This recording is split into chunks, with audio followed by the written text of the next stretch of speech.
આ રામનવમી સ્પેશિયલ બનાવો અમારા આ ફરાળી ફ્રૂટ સલાડની સ્પેશિયલ રેસીપી સાથે. તો ચાલો બનાવવાનું સ્ટાર્ટ કરી દઈએ. સૌપ્રથમ આપણે અડધા લીટર દૂધને એક ઉભરો આવે ત્યાં સુધી ગરમ કરી લેશું. દૂધ ગરમ થાય ત્યાં સુધી 2 કપ દૂધમાં 2 ચમચી મિલ્ક પાવડર અને 2 ચમચી તપકીરના લોટને ગઠ્ઠા ન રહે તેવી રીતે મિક્સ કરી લેશું.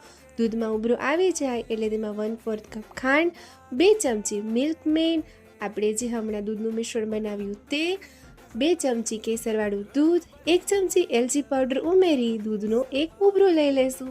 હવે દૂધને એક અલગ વાસણમાં રૂમ ટેમ્પરેચર પર ઠંડુ થવા દઈશું. ઠંડુ થશે એટલે દૂધ આટલું સરસ ઘટ થઈ જશે.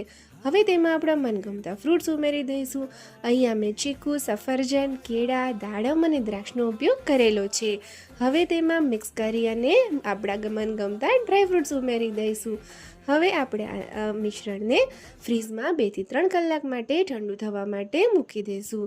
સરસ ઠંડુ, ચિલ્ડ, ક્રીમી અને થીક આપણું આ ફરાળી ફ્રૂટ સલાડ રેડી છે. જો તમને આ રેસીપી ગમી હોય તો વિડીયોને લાઇક અને ચેનલને સબસ્ક્રાઈબ કરજો.